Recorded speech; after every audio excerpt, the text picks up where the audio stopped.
The randomizer in Object. Yes. Why have you decided to make it different than the one in algorithm? Good question. We actually, if we would have made algorithm today, we probably would have made it the same as in Object. It's just we learned a lot from algorithm.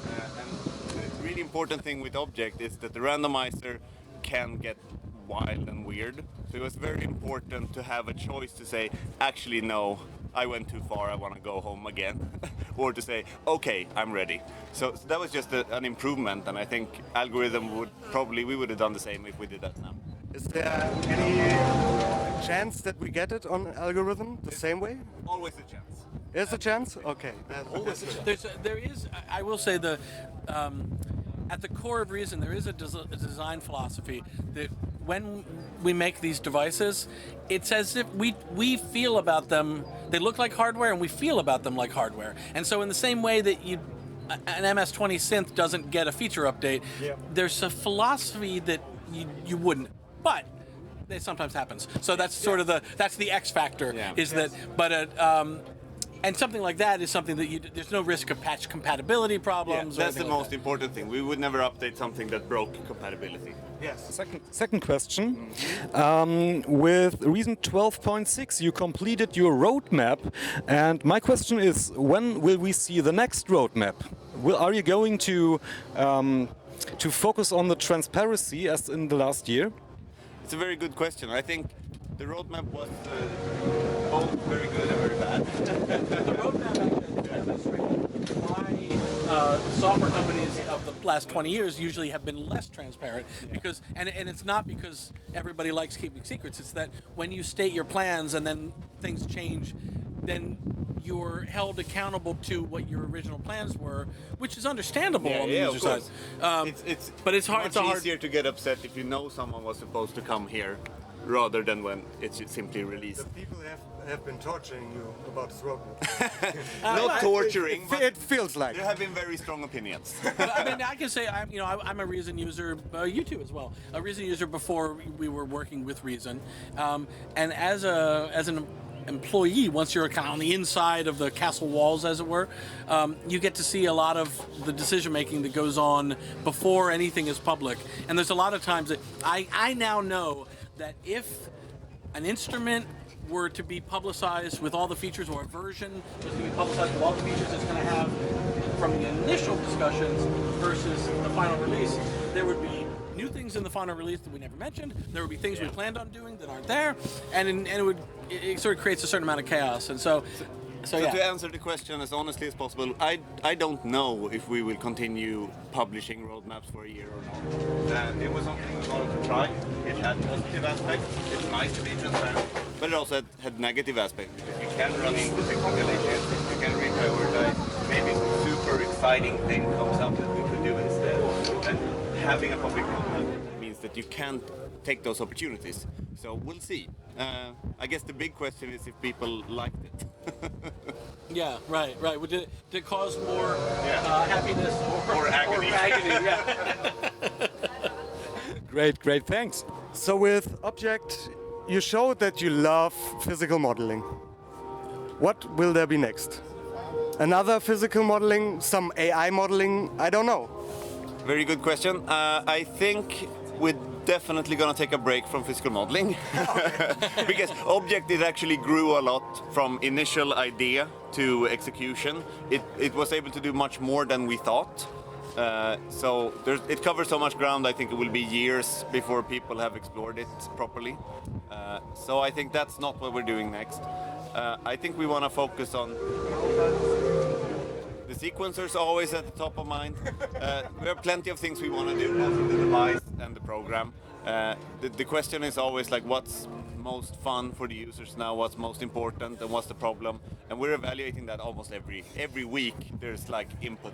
I would love to know kind of from you guys, because on live streams I get the comments all the time, and YouTube I get comments all the time, and everybody says sequencer updates.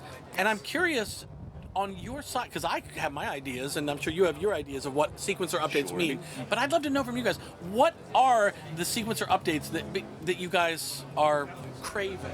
Yeah, that's something that would help us. For example, in the piano roll, in other programs you have some scaling modes for this. Like folding the keys.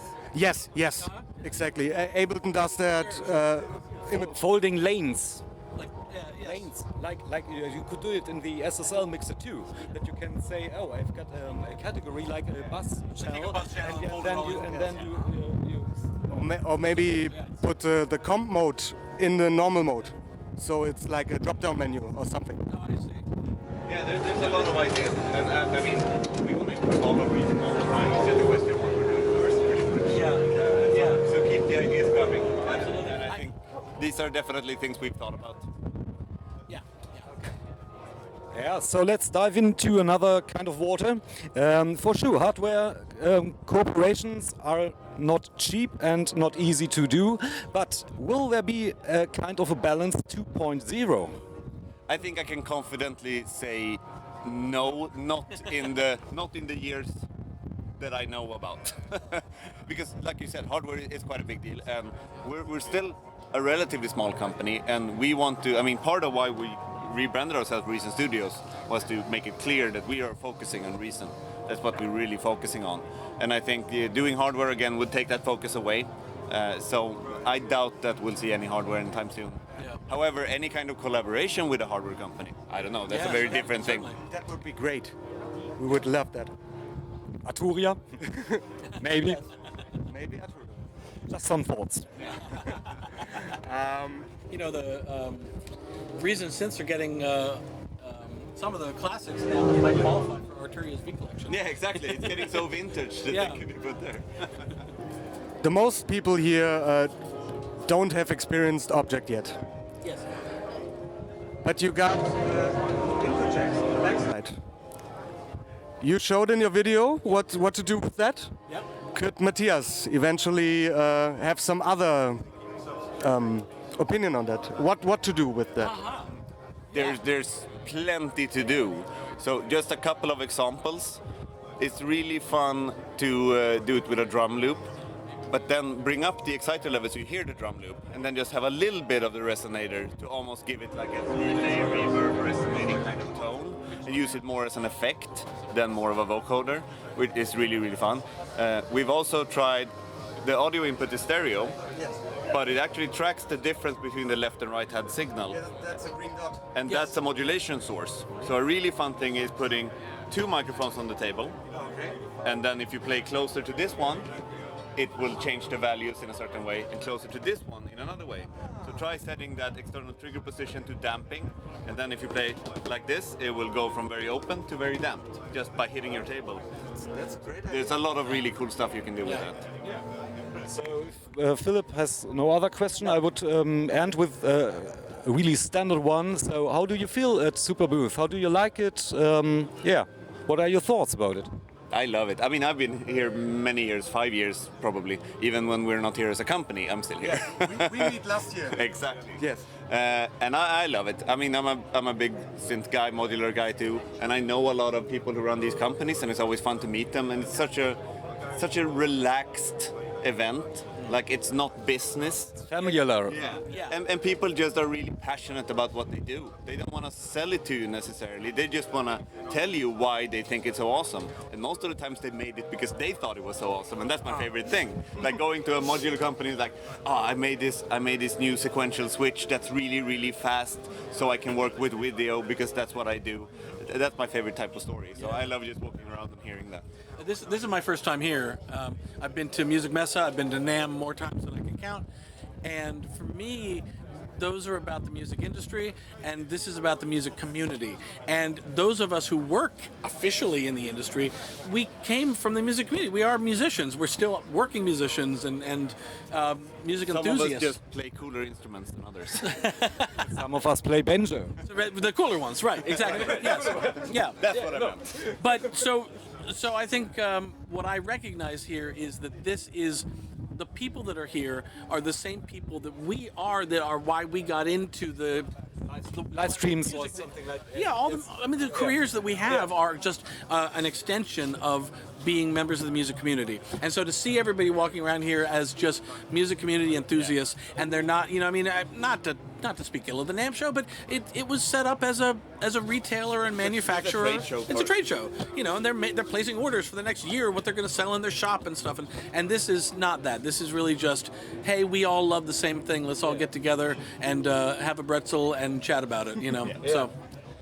Guys, thanks a lot for taking your time with us and be so kind to give us this interview. And yeah, thanks a lot, Phil.